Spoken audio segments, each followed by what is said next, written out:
Hello students, today we are going to discuss about internal rate of return.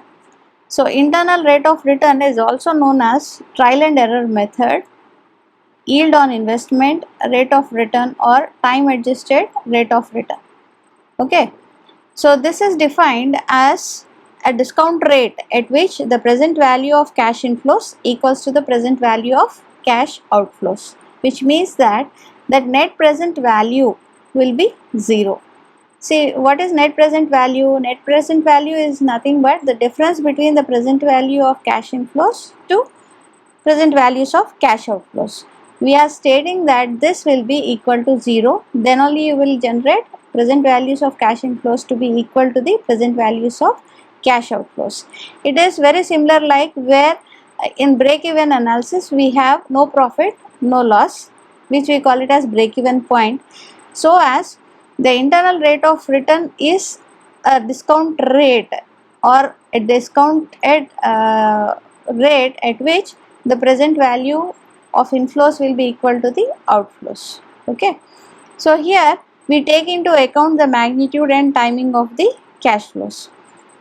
The other important point is while computing the internal rate of return, we take cash flows after the taxes.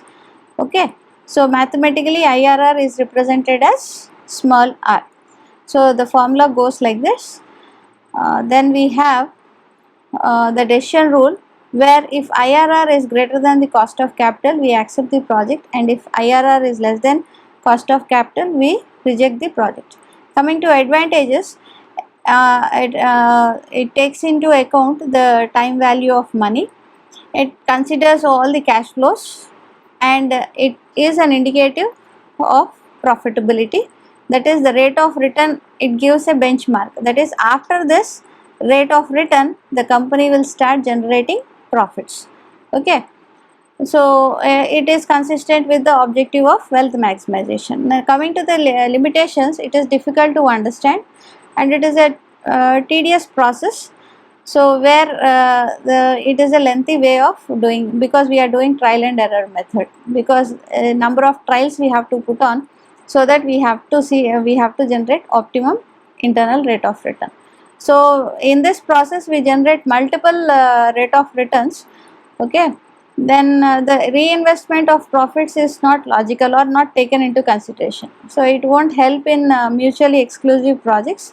And finally, when the projects are unequal or having unequal cash flows, or the timing of the cash flows are different, then you may not get a fruitful result by using this particular technique. Now let us see one example on this. So here, so we will see on even cash flows. An equipment involves an initial investment of rupees 6,000. The annual cash flows is estimated as 2,000 for 5 years. So here in internal rate of return, we do a little background work. That is, when we calculate the payback period first. So when we calculate the payback period, we get a general idea or the approximate return value or return period for our investment.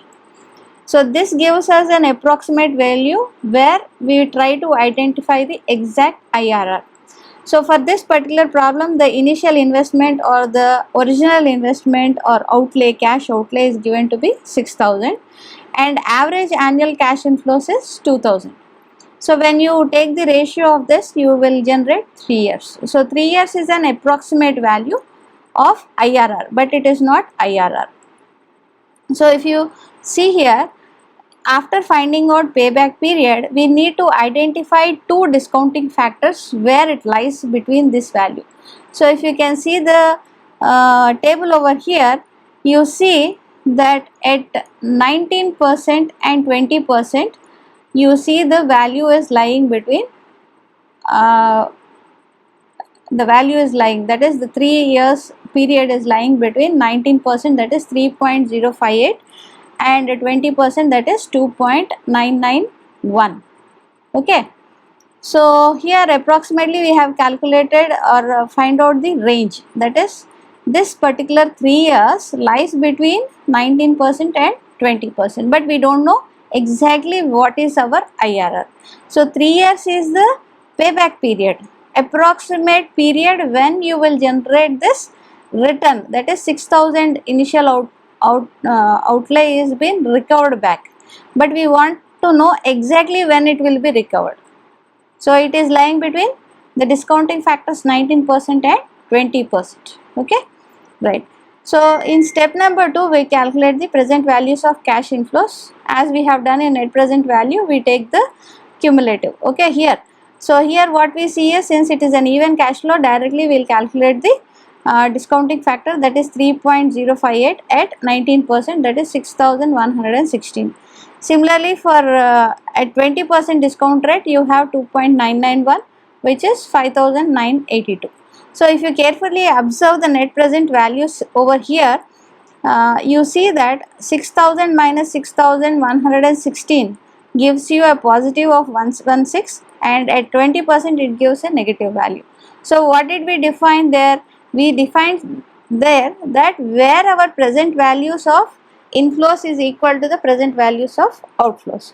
So in both the cases you won't see that NPV is coming to be 0, but we have to find exactly where NPV is coming to 0. So where we will go for using the interpolation formula, that is for IRR, the formula given is nothing but an interpolation formula where we interpolate between the two discounting factors, that is 90% and 20%. When you see here, the lowest discounting factor LDF is 19%, present value of lower discounting factor is 6,116, the cash outflow is 6,000. Similarly, present value of lower discounting factor is 6,116 minus the present value of HDF, that is 5,982, and the difference between the HDF and LDF, that is higher discounting factor and the lower discounting factor, is 1, that is 20 minus 1, that is 19, that is 1.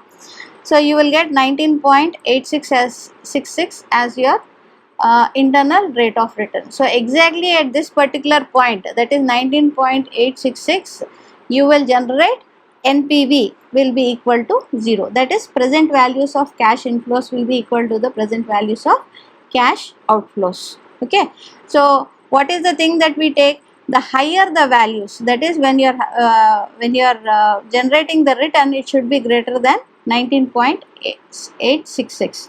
So then only the project proposal will be a positive, or it will be providing profitability or provide profits to the company.